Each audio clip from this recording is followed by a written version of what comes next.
एकचोटि कल्पना गर्नुस्, तपाईँ नेपालको राजा बन्न जाँदै हुनुहुन्छ। तपाईँ र त्यो सिंहासनको बीचमा कोही छैन, कोही पनि छैन।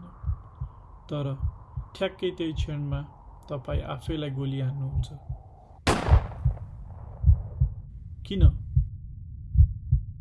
सरकारले जवाफ दियो, तर त्यो जवाफ रोइरहेको बच्चालाई चुप लगाउन खेलौना दिए जस्तो थियो। खाली काम चलाऊ, बेकार। 24 वर्ष भयो, साँचो, स्पष्ट र पत्यार लाग्दो जवाफ अझै आएको छैन। आज पनि लाखौं नेपाली विश्वास गर्छन् यस घटनाको पछाडि ठूलो शक्तिको हात छ। मसँग आज यस्ता 10 तथ्यहरू छन् जसले यो केवल एक व्यक्तिको काम नभई सम्भवतः रहको योजना भएको देखाउँछ। सन् 1989 भारतले नेपालमाथि आर्थिक नाकाबन्दी लगाएको थियो। नेपालमा पेट्रोल आएन, ग्यास आएन, औषधि आएन। नेपाल घुँडा टेक्नुपर्ने अवस्थामा पुग्यो। नाकाबन्दीपछि भारतले राजा वीरेन्द्रलाई एउटा प्रस्ताव दियो, हाम्रो सुरक्षा हाम्रो छत्रछायामा बस्नुस्, भुटानको राजा जस्तै। हामी तपाईलाई सुरक्षित राख्छौं। अर्थात् भारतले भनेको थियो, हाम्रो कठपुतली बन्नुस्। तर राजा वीरेन्द्रले सिधै अस्वीकार गरे। त्यो दिनदेखि भारतका लागि राजा वीरेन्द्र एउटा समस्या थियो र समस्याको समाधान रलाई थाहा थियो।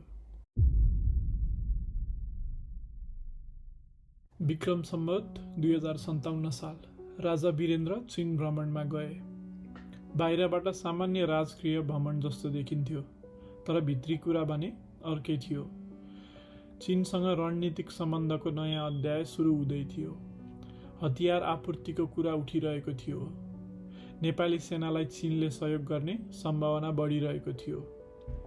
तर यो कुरा भारतको लागि सहनै नसकिने थियो, किनभने नेपाल भारत र चीन बीचमा संवेदनशील अवस्थामा रहेको देश हो। नेपालको सेना चीनतर्फ झुक्यो भने भारतको उत्तरी सीमा सिधै जोखिममा पर्थ्यो। र त्यसपछि के भयो? चीन भ्रमण 2057, हत्याकाण्ड 2058 जेठ। बीचमा केही महिना। भारत र हत्याकाण्ड बीच त्यो केही महिना रहको लागि के थियो? तयारीको समय। यो टाइमिङ संयोग मात्र हो? संयोग हो भन्नेहरू रसँग सोध्नुस्, उनीहरूसँग यस्ता संयोगका लिस्ट कति लामा छन् भनेर। जेठ 19 को हत्याकाण्ड भन्दा ठ्याक्कै एक महिना अघि रहको नेपाल इन्चार्ज पीके हरमिन ताराकन काठमाडौँमा थिए। कुनै आधिकारिक कारण थिएन, कुनै प्रेस रिलिज थिएन, कुनै डिप्लोमेटिक मिटिङ थिएन। चुपचाप काठमाडौँमा। कति महिनाको लागि? एक महिनाको लागि। ठ्याक्कै त्यही एक महिना जब दरबारभित्र तनाव चरममा थियो। ठ्याक्कै त्यही एक महिना जब शाही परिवारभित्र कुरा बिग्रदै थियो। रहको सबैभन्दा सिनियर मान्छे नेपालमा ठ्याक्कै त्यही बेलामा। र हत्याकाण्डपछि के भयो? ताराकनलाई रहको चिफ बनाइयो। भारतको सबैभन्दा शक्तिशाली इन्टेलिजेन्ट पोस्ट। संसारको कुनै पनि संस्थामा असफल भएको मान्छेलाई चिफ बनाइदैन। तर यहाँ हत्याकाण्डपछि प्रमोसन भयो। जसले काम गर्छ उसलाई इनाम मिल्छ। पीके हर्मिजलाई नयाँ इनाम मिल्यो। काम के थियो? तपाईले नै सोच्नुस्। दिपेन्द्रले वर्षौंदेखि देवयानी राणालाई माया गर्थे। उनीसँग विवाह गर्न चाहन्थे। तर राज परिवारले भने मानेनन्, किनभने देवयानीको परिवार नेपाली राजघराना भन्दा तल्लो दर्जाको मानिन्थ्यो। देवयानी केही सामान्य केटी भने थिइनन्। उनको आमा भारतीय थिइन् र देवयानी भारतीय वंशकी केटी। शाही परिवारको लागि यो स्वीकार्य थिएन।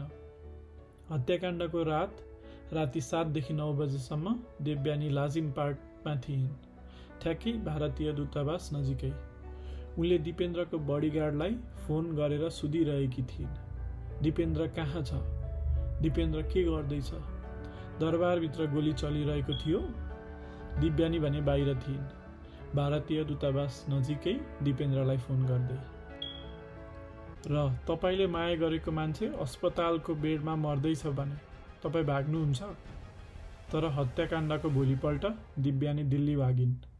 कुनै बयान छैन, कसैले सोधेन, कसैले रोकेन। साँचो प्रेमिका भाग्दैनन्, तर काम सकिएको मान्छे भने भाग्छ। दिपेन्द्रको माया के एउटा हतियार थियो? दिव्यानी दिपेन्द्रलाई ट्रिगर गर्न प्रयोग गरिएको थियो? यो प्रश्नको जवाब छैन, कसैले आजसम्म दिन सकेको छैन र कसैले दिव्यानीलाई आजसम्म सोधेको पनि छैन। 9 जना मारिए, नेपालको इतिहासकै सबैभन्दा ठुलो हत्याकाण्ड। के तपाईलाई थाहा छ, एउटा साधारण सडक दुर्घटनामा पनि प्रहरीले के गर्छ? फोटो खिच्छ, फरेन्सिक टिम बोलाउँछ, एभिडेन्स कलेक्ट गर्छ, अटोप्सी हुन्छ। तर यहाँ 9 जनाको शव अटोप्सी बिना नै जलाइयो। हत्यास्थल त्रिभुवन सदन भत्काइयो। एउटै फोटोग्राफ सार्वजनिक गरिएन, एउटै इन्डिपेन्डेन्ट इन्भेस्टिगेसन हुन दिइएन। सोच्नुस्, यदि दिपेन्द्रले साँच्चीकै हत्या गरेका थिए, अटोप्सी गर्दा के हुन्थ्यो? सत्य बाहिर आउँथ्यो। यदि फोटोग्राफ राखिन्थ्यो, सत्य बाहिर आउँथ्यो। यदि हत्यास्थल भत्काइन्थेन, सत्य बाहिर आउँथ्यो। त्यसैले जलाइयो, भत्काइयो, बिर्साइयो। निर्दोष सरकारले एभिडेन्स डिस्ट्रोय गर्दैन, दोषी सरकारले गर्छ। र यहाँ सबै एभिडेन्स रातारात हावामा उडाइयो।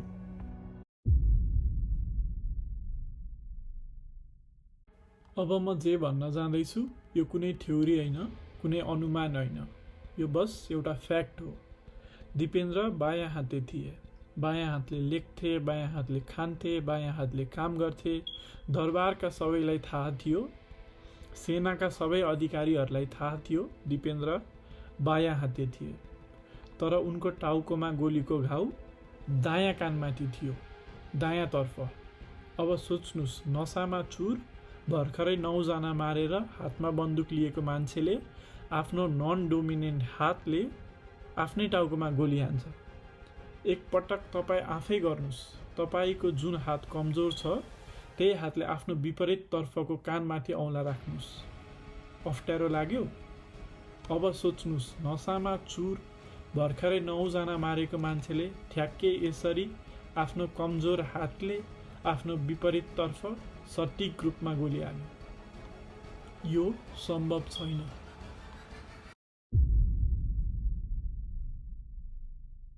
भिडियोको सुरुमा मैले एउटा प्रश्न सोधेको थिएँ। तपाईँ नेपालको राजा बन्न जाँदै हुनुहुन्छ। तपाईँ र सिंहासनको बीचमा कोही छैन। मानिलिऊ तपाईँले जित्नुभयो, तर ठ्याक्कै त्यही क्षणमा तपाईँ आफैलाई गोली हान्नुहुन्छ। किन? सरकारको भनाइअनुसार दिपेन्द्रले परिवार माने। ठिक छ, मानौ त्यही हो। त्यो रात दिपेन्द्र नेपालका राजा थिए, कानुनी रूपमा। सिंहासन उनको थियो, सेना उनको थियो, देश उनको थियो। दिव्यानीसँग विवाह अब कसैले रोक्न सक्दैन थियो। उनले सबै कुरा जितिसकेका थिए एकै रातमा। तर उनले आफैलाई गोली हाने। इतिहास हेर्नुस्, संसारमा जति पनि राजनीतिक हत्याहरू भएका छन्, हत्यारा कहिले आफूलाई मार्दैन। हत्यारा भाग्छ, हत्यारा लुक्छ, हत्यारा बाँच्छ। जित्दा जित्दै आत्महत्या यो हत्याराको काम होइन, यो फसाइएको मान्छेको अन्त्य हो, प्रयोग गरिएको मान्छेको अन्त्य हो, बलिको अन्त्य हो। हत्यारा जित्छ, बलि मर्छ।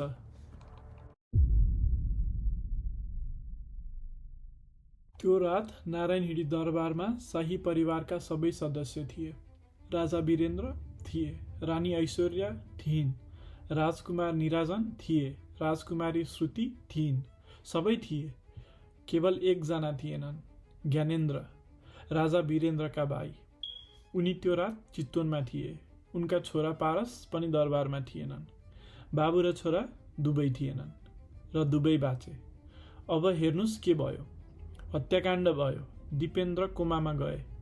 कानुन अनुसार दिपेन्द्रलाई राजा घोषित गरियो। 3 दिनपछि दिपेन्द्र पनि मरे र राजा बने ज्ञानेन्द्र।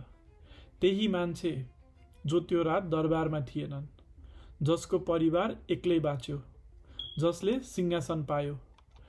अब एउटा पुरानो प्रश्न सोधौं, जुन प्रश्न संसारका हरेक जासुसले सोध्छ। सुई बनो। यो ल्याटिन शब्द हो। अर्थ कसलाई फाइदा भयो। संसारका महान जासुसहरूले भन्छन् अपराध बुझ्न एउटै प्रश्न सोध्नुहोस्, कसलाई फाइदा भयो।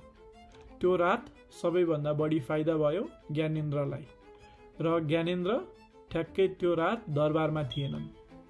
संसारको सबैभन्दा ठुलो संयोग कि संसारको सबैभन्दा राम्रोसँग गरिएको प्लानिङ। नेपालको इतिहासकै सबैभन्दा ठुलो हत्याकाण्ड, 9 जनाको मृत्यु, एउटा पुरै राजवंश सखाव। यसको जाँचको लागि सरकारले के गर्यो? 2 जनाको आयोग बनायो। प्रधान न्यायाधीश 1 जना, सभामुख अर्को जना। फरेन्सिक एक्सपर्ट छैन, इन्टरनेसनल अब्जर्भर छैन, इन्डिपेन्डेन्ट विटनेस छैन, र यो आयोगले 14 दिनमा सबै जाँच सकायो। 14 दिन। एउटा साधारण हत्याको मुद्दाको जाँचमा महिनौँ लाग्छ, वर्षौँ लाग्छ, तर नेपालको सबैभन्दा जटिल हत्याकाण्ड 14 दिनमा बन्द। र माधव नेपाल, युएमएलका वरिष्ठ नेता, आयोजकको सदस्य बन्न अस्वीकार गरे। किन? उनले कहिल्यै भनेनन्, तर जो मान्छे सत्य खोज्न चाहन्छ उसले यो प्रस्ताव अस्वीकार गर्दैनथ्यो। जो मान्छेलाई थाहा थियो भित्र के छ, ऊ टाढै बस्न खोज्छ। र त्यो 14 दिनको रिपोर्टले भन्यो दिपेन्द्रले आफ्नो परिवार र आफ्नो हत्या गरे। अनि केस बन्द भयो। 14 दिनमा बन्द भयो। सत्य खोज्दा समय लाग्छ, तर यहाँ 14 दिनमा अनुसन्धान सकियो, किनभने सत्य खोजिएको थिएन, सत्य गाडिएको थियो।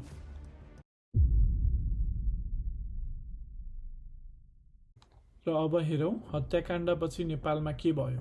माओवादी आन्दोलन झनै बढ्यो, जनआन्दोलन भयो, राजतन्त्र अन्त्य भयो।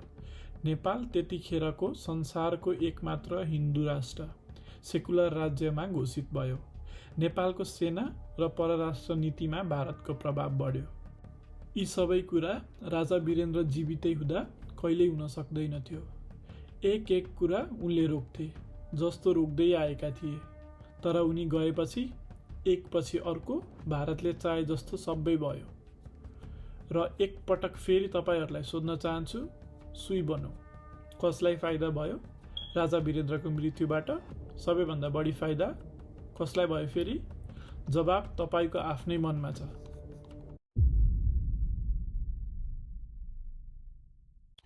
यी सबै कुराहरू मैले बनाएको कुराहरू होइनन्, सबै इतिहासले भनेका कुराहरू हुन्। तर तपाईँहरू एउटा कुरा मनमा राख्नुहोस्, 24 वर्ष भइसक्यो, 9 जनाको हत्या भएको थियो, एउटै अटोप्सी भएन, एउटै इन्डिपेन्डेन्ट इन्भेस्टिगेसन भएन, एउटा स्पष्ट जवाफ आएन। तर प्रश्न अझै जीवित छ। श्री 5 राजा वीरेन्द्र, जसलाई नेपाली जनताहरूले धेरै माया गर्थे, उनको परिवारको हत्याको सत्य कसै न कसैलाई त थाहा छ, तर कसैले बोल्दैन। र जबसम्म कसैले बोल्दैन यो प्रश्न मर्दैन। तपाईहरूलाई के लाग्छ, दिपेन्द्र साँच्चै हत्यारा थिए? कमेन्टमा लेख्नुहोस् र यो भिडियो सेयर गर्नुहोस् र च्यानललाई सब्स्क्राइब गर्न नबिर्सिनुहोस्। धन्यवाद।